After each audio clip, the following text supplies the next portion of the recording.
Isipin mo to, isang napakalaking organisasyon, sagana sa pondo at puno ng magagandang intensyon, yung biglang dumating sa isang probinsya pagkatapos ng bagyo. Mhm. Pamilyar na eksena yan. 'Di ba? Namigay sila ng libu-libong libreng pagkain, nagpa-picture kasama yung mga nangangiting pamilya, tapos Tapos ipinagdiwang yung tagumpay nila sa social media bago sila umalis. exactly! Pero ang hindi nila alam, dahil sa pagbaha ng libreng pagkain na yon mula sa labas, nalugi ng tuluyan yung mga lokal na magsasaka, pati na rin yung mga tindera sa palengke na sinusubukan pa lang sanang bumangon. Grabe. Kumbaga, may dala silang solusyon, ang laki ng budget nila, pero literal na bulag sila sa tunay na sitwasyon sa baba? Totoo yan. At para sa iyo na nakikinig sa atin na yon, naranasan mo na ba yun bilang isang tao? Yung may lalapit sa iyo, ibibigay agad yung solusyon sa problema mo, pero sa huli, Parang pakiramdam mo, hindi ka talaga nila naiintindihan. oo, para bang may iniabot silang sagot bago pa man nila pakinggan ng buo yung katanungan mo. Isang napakasakit na karanasan yan eh. Lalo na kung galing pa sa isang institusyong inaasahan mong mag-aaruga sa'yo. Nakakadismaya. O nga eh. Kasi ang pakiramdam mo, hindi ka nakikita bilang isang komplikadong tao. Nakikita ka lang nila bilang isang problemang kailangang rasulbahin ng mabilis. O kaya parang isang kahon na kailangang lagyan ng check sa clipboard ng isang project manager. Tama. May dala silang lunas. Pero hindi lapat sa totoong sakit mo.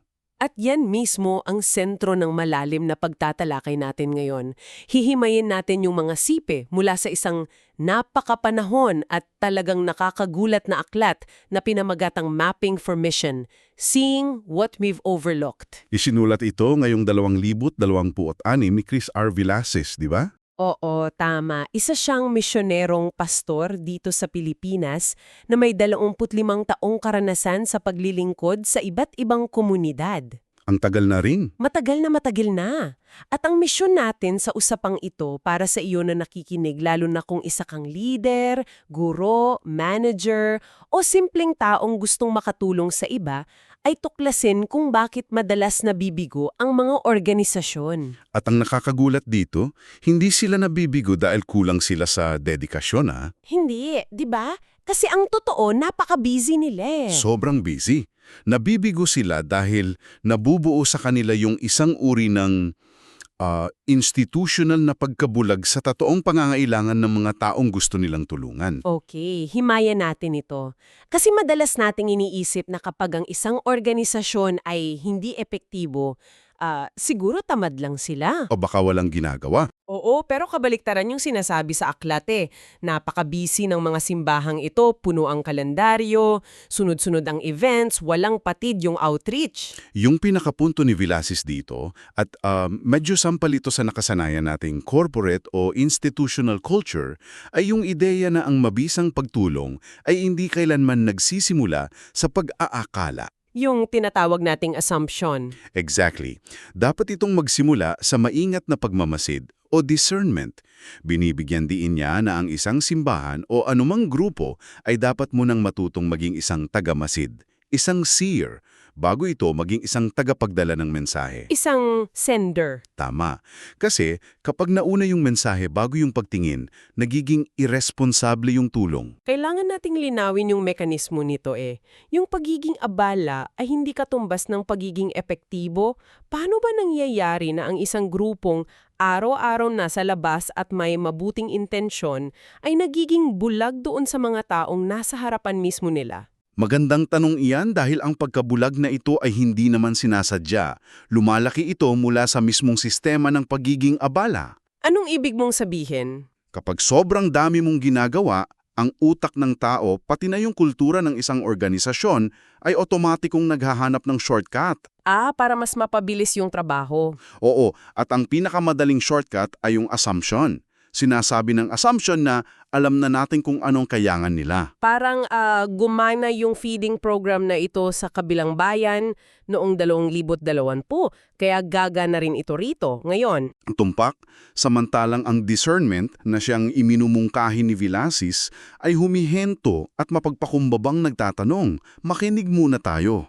Ano ba talaga ang ginagawa ng Diyos sa partikular na lugar na ito ngayon? Wow! Isang paghinto para makinig. Naguugat ang pagkabulag na ito sa tatlong bagay.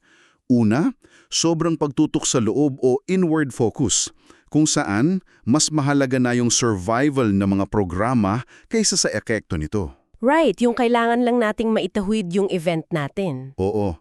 Pangalawa, yung illusion ng pagiging pamilyar dahil matagal na sila sa lugar. At pangatlo, yung espiritual na rutina na pumapatay sa tunay na empatiya. Teka, bago tayo lumayo, magbibigay ako ng pushback dyan. Sige, ano yun? Naiintindihan ko na masama ang mag-assume, pero sa totoo nang, hindi ba't ang assumption ay isa ring uri ng pattern recognition? Ito yung bumubuhay sa atin. Oo, may logic naman doon. 'Di ba? Kung isa akong direktor ng isang NGO o isang pastor na may hawak na 500 miyembro, kailangan kong maging efficient. Kailangan kong mag-report sa board ko ng mga resulta bawat quarter. True.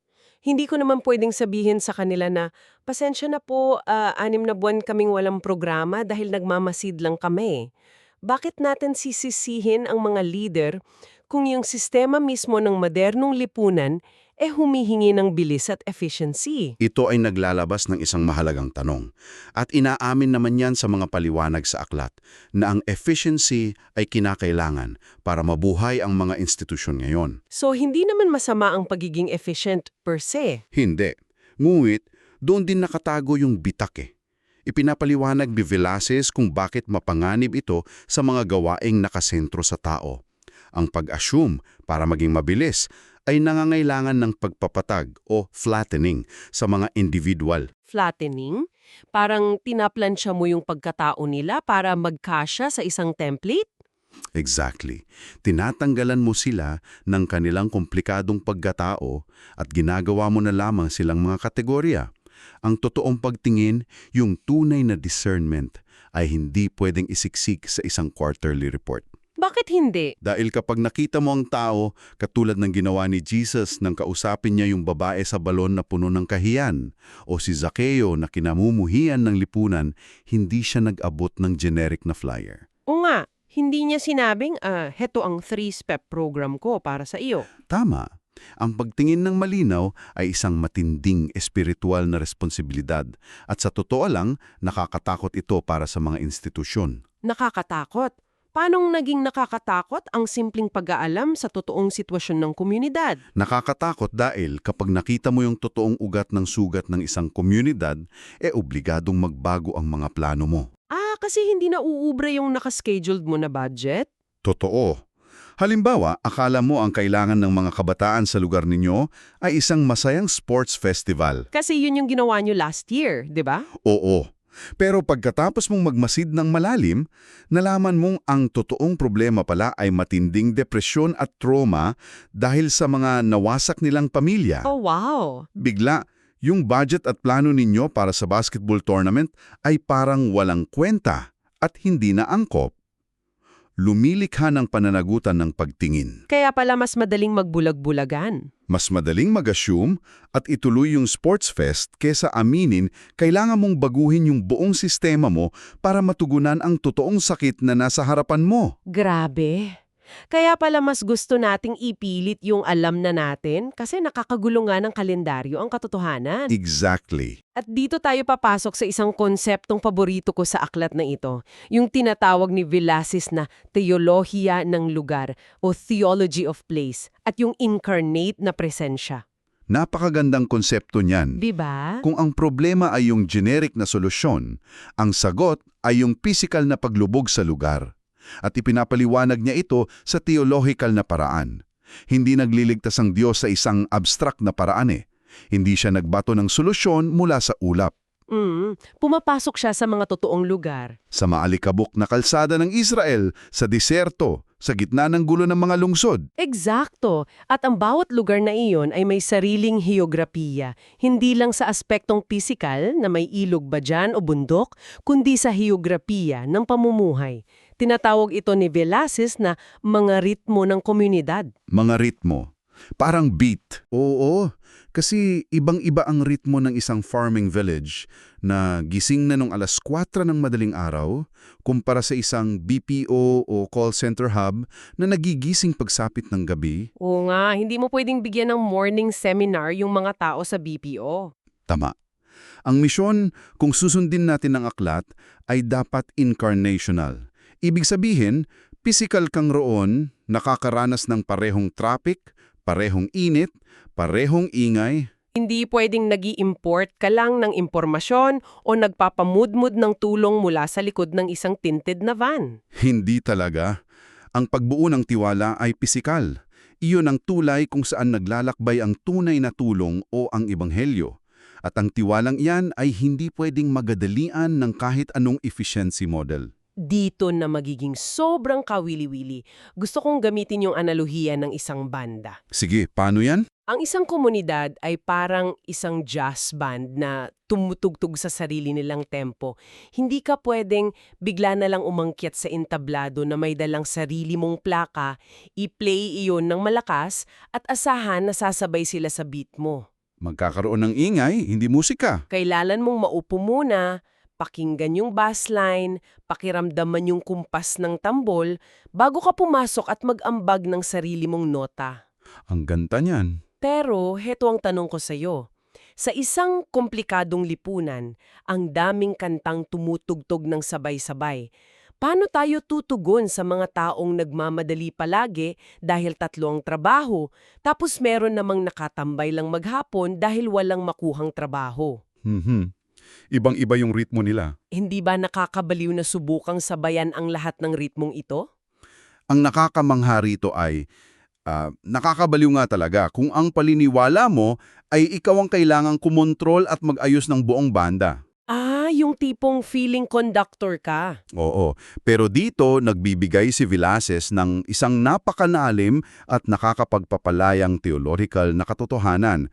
Ang Diyos ay kumikilos na sa komunidad na iyon bago pa man dumating yung institution mo. Wow! Hindi dinadala ng simbahan o ng isang NGO ang Diyos sa isang lugar na para bang absent siya roon at hinihintay lang niya yung pagdating ninyo. Oo nga naman. Ang yabang naman natin kung ganun. Ang gawain mo bilang tagapamasid ay tukuyin kung saan na siya gumagalaw at makiisa sa kung anumang instrumento ang tinutugtog niya. Paano yung praktikal na aplikasyon niyan? Kung marami ang tinatamad sa pag-iinom, marahil ang pagkilos ng Diyos ay nasa pag-alok ng tahimik na pahingahan pagsapit ng gabi. Kung marami ang tambay na nawawala ng pag-asa, marahil ang presensya niya ay nasa pagbibigay ng dignidad sa pamamagitan ng simpleng pakikinig. Ang galing. Inaalis nito yung hero complex natin. Totoo, yung pagmamayabang na tayo ang tagapagligtas ng lugar.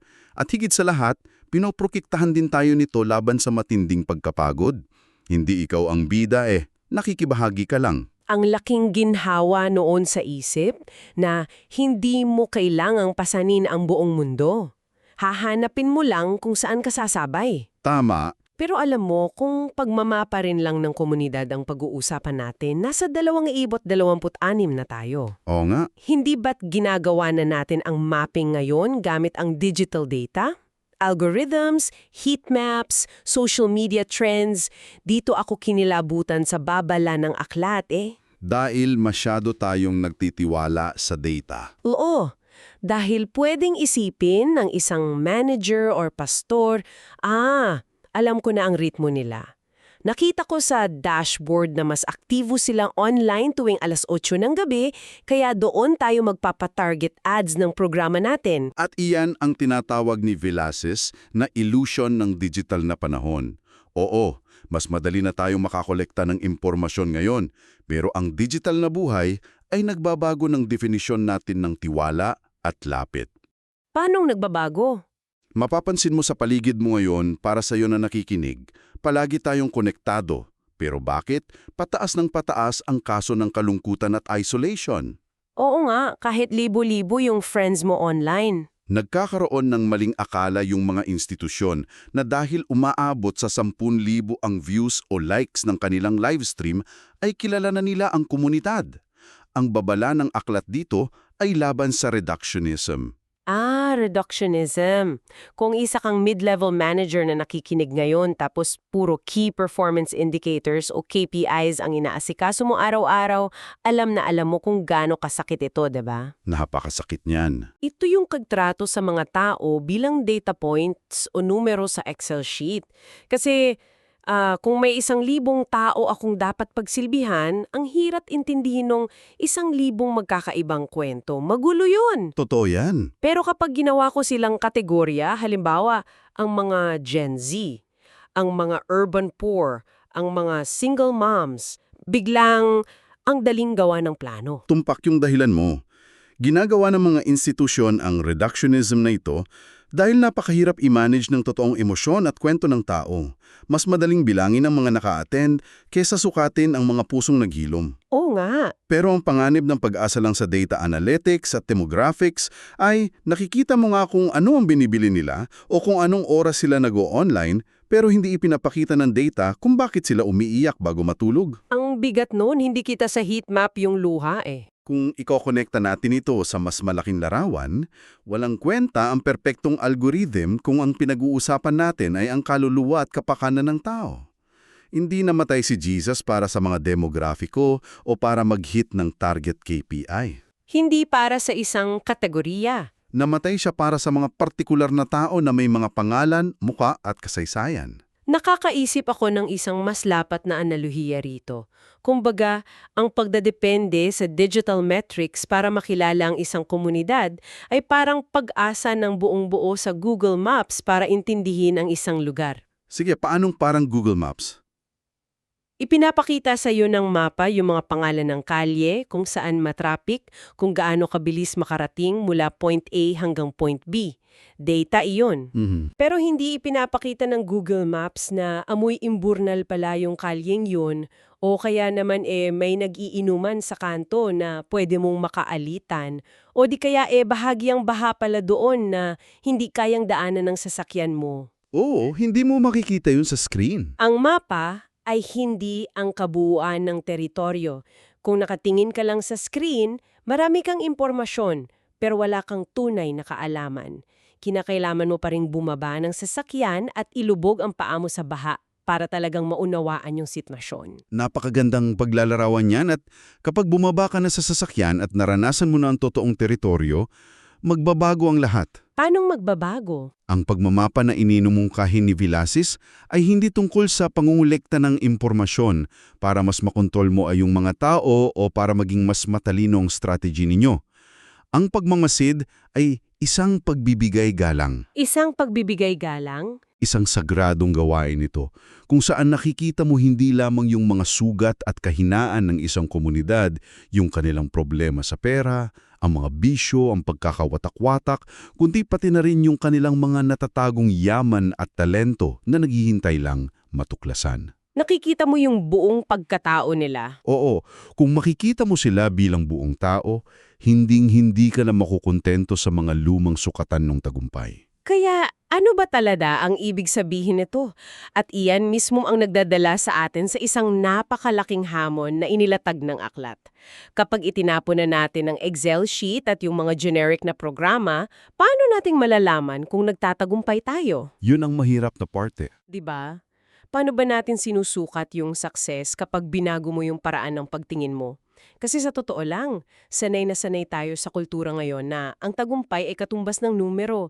Ilan ang followers natin, gaano kalaki yung budget natin ngayong taon, ilang tao ang napuno natin sa loob ng auditorium para sa event natin.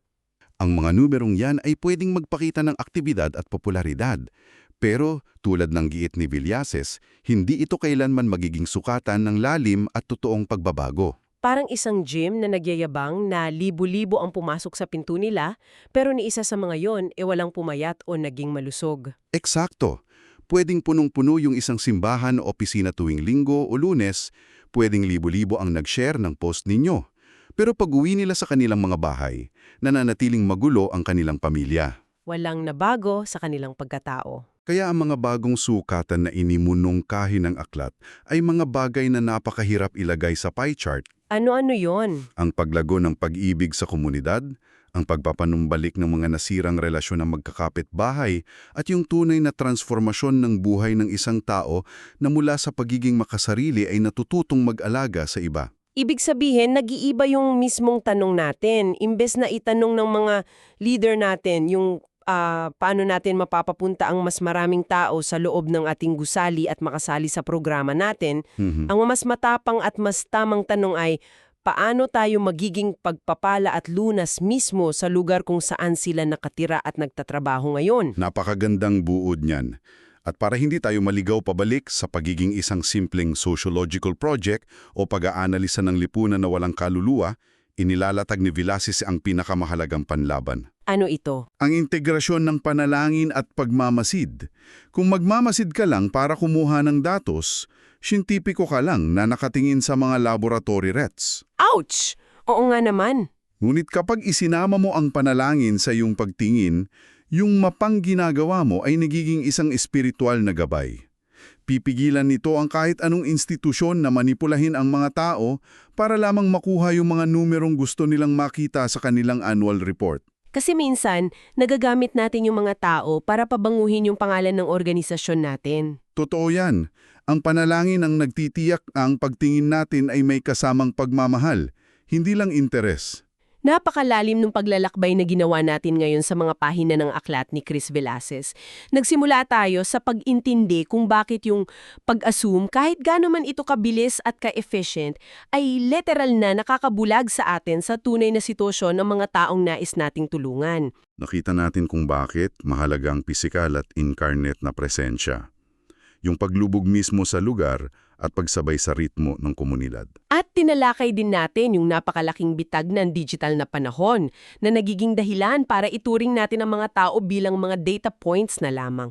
At syempre, yung pangangailamang maghanap ng mas makabuluhang sukat ng tagumpay kaysa sa mga numerong nakikita sa screen. At sana, para sa iyo na matiyagang nakikinig, hindi mo isipin na ang usapang ito ay para lamang sa mga opisyales ng simbahan o mga NGO workers. Oo, para sa ating lahat ito eh. Ang prinsipyong ito ng pagiging totoong tagamasid ay sumasaklaw sa lahat ng uri ng relasyon.